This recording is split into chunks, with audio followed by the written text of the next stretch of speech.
পুনৰবাৰ স্বাগতম জনাইছোঁ আসাম 2.0 চেনেলটিৰ অন্য এটি নতুন ভিডিঅ'লৈ। আপোনালোকে যদি এজন অংগনবাদী কৰ্মী, আশা কৰ্মী বা মধ্যভোজনৰ ৰান্ধনী নিশ্চয় আপোনালোকৰ দৰমহা বৃদ্ধিলৈ বহুত আন্দোলন কৰি আছে বা বহুতো ধৰ্ণা দি আছে, আৰু সেই আপোনালোকৰ ধৰ্ণা বা আন্দোলন শুনিয়ে আপোনালোকৰ নিশ্চয় দৰমহাটো বৃদ্ধি কৰিছিলেও, কিন্তু আপোনালোকৰ দৰমহাটো ইমানেই যে কম কৰিছে আপোনালোকৰ মাহটোৱে আপোনালোকৰ চলিব বহুতেই অসুবিধা হ'ব। সেইবাবে সেই আপোনালোকৰ দৰমহা কিমান দিছে সেইটো আপোনালোকক ভিডিঅ'ত দেখাম। লগতে আৰু আপোনালোকৰ এই কম বৃদ্ধিৰ মন্তব্যত চিটু অসমে অসম চৰকাৰলৈ কি বুলি এখন দৰখাস্ত প্ৰেৰণ কৰিছে মই সেইটো আপোনালোকক দেখাম, কিয়নো এই দৰখাস্ত আপোনালোকে চাব লাগে, বহুত আপোনালোকৰ বাবে ইম্পৰ্টেণ্ট হ'বলৈ গৈছে।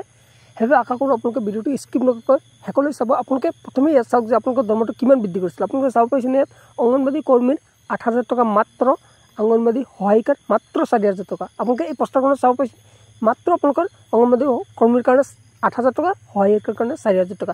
ইমান টকাত কি আপোনালোকে চলিব পাৰিবনে? নোৱাৰিব নিশ্চয়। সেইবাবে চিটু অসমে অসম চৰকাৰলৈ এখন দৰখাস্ত প্ৰেৰণ কৰিছিলে। সেই দৰখাস্তখন আপোনালোকে এইয়া চাওক যে কি বুলি অসম চৰকাৰলৈ দৰখাস্তখন প্ৰেৰণ কৰিছে। আপোনালোকে চাওক ইয়াত অসম ৰাজ্যিক অংগনবাদী কৰ্মী আৰু সহায়িকা সংস্থা প্ৰতি মাননীয় মহোদয়া, অসম চৰকাৰৰ মহিলা আৰু শিশু কল্যাণ তথা বিত্ত বিভাগৰ মন্ত্ৰী মহোদয়া, বিষয় মাননী বৃদ্ধিৰ সিদ্ধান্ত পুনৰ বিবেচনা কৰাৰ বাবে আবেদন। মহোদয়া, সন্মান সহকাৰে অতি দুখেৰে জনাওঁ যে যোৱা 10 জুলাই 2025 তাৰিখে অসম চৰকাৰৰ কেবিনেট সভাই কৰ্মৰত অংগনবাদী কৰ্মী আৰু সহায়িকা সকলোৰ বাবে ৰাজ্য চৰকাৰৰ পৰা অতিৰিক্ত মাননী কৰ্মীৰ বাবে 1,500 টকা আৰু সহায়িকাৰ বাবে 750 টকা বৃদ্ধি কৰাৰ ঘোষণা কৰিছে।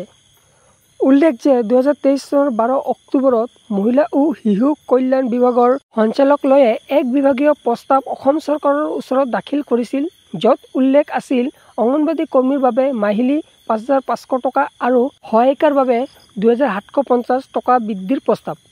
অসম ৰাজ্যিক অংগনবাদী কৰ্মী আৰু সহায়িকা সংস্থাই সঞ্চালকৰ উক্ত প্ৰস্তাৱ বিবেচনা কৰিবলৈ পুনৰ আবেদন জনালোঁ। আপোনালোকে গম পালে, আপোনালোকে এই কম মন্তব্যত যিহেতু আগত যিটো কৈছিলে এই অংগনবাদী কৰ্মীৰ বাবে মাহিলী 5,500 টকা আৰু সহায়িকাসকলৰ বাবে 2,750 টকা, এইটোৱে আকৌ দিব লাগে বুলি এই দৰখাস্তখন প্ৰেৰণ কৰিছে অসম চৰকাৰলৈ চিটু অসমে। আশা কৰিছোঁ আপোনালোকৰ বাবে এই দৰখাস্তটো বহুতে সহায়ক হ'ব।